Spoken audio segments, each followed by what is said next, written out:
મારફત મને એવું કંઈક ને કંઈક એવું લાગી રહ્યું છે કે આજે જે હેતુ માટે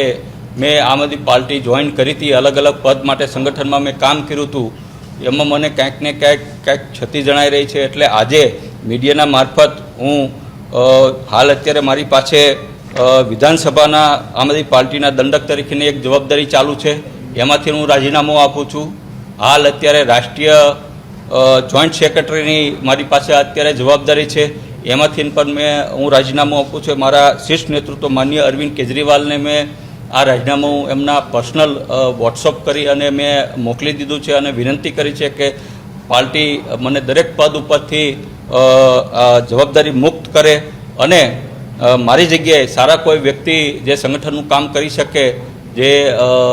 ભારતીય જનતા પાર્ટીને આગળ એની સામે અવાજ ઉઠાવી એવા વ્યક્તિને લાવે એવી વિનંતી કરું છું। પણ ક્યાંક ને ક્યાંક મેં તમને કીધું એમ કે ભાઈ ભારતીય જનતા પાર્ટી હોય તોય ભલે, કોંગ્રેસ હોય તોય ભલે અને આમ આદમી પાર્ટી હોય તોય ભલે, જ્યારે પછાત સમાજનો અવાજ ઉઠાવવાની વાત આવે છે, પછાત સમાજને કંઈક આપવાની વાત આવવામાં આવે છે, મુખ્યમંત્રી બનાવવાની વાત હોય કે પ્રદેશ પ્રમુખ બનાવવાની વાત હોય, ત્યારે માત્ર ને માત્ર પછાત સમાજના નેતાઓનો ખાલી મત પૂરતો ઉપયોગ કરવામાં આવે છે, પછી ચૂંટણી પડી જાય પછી એને હાસ્યમાં ધકેલી દેવામાં આવે છે।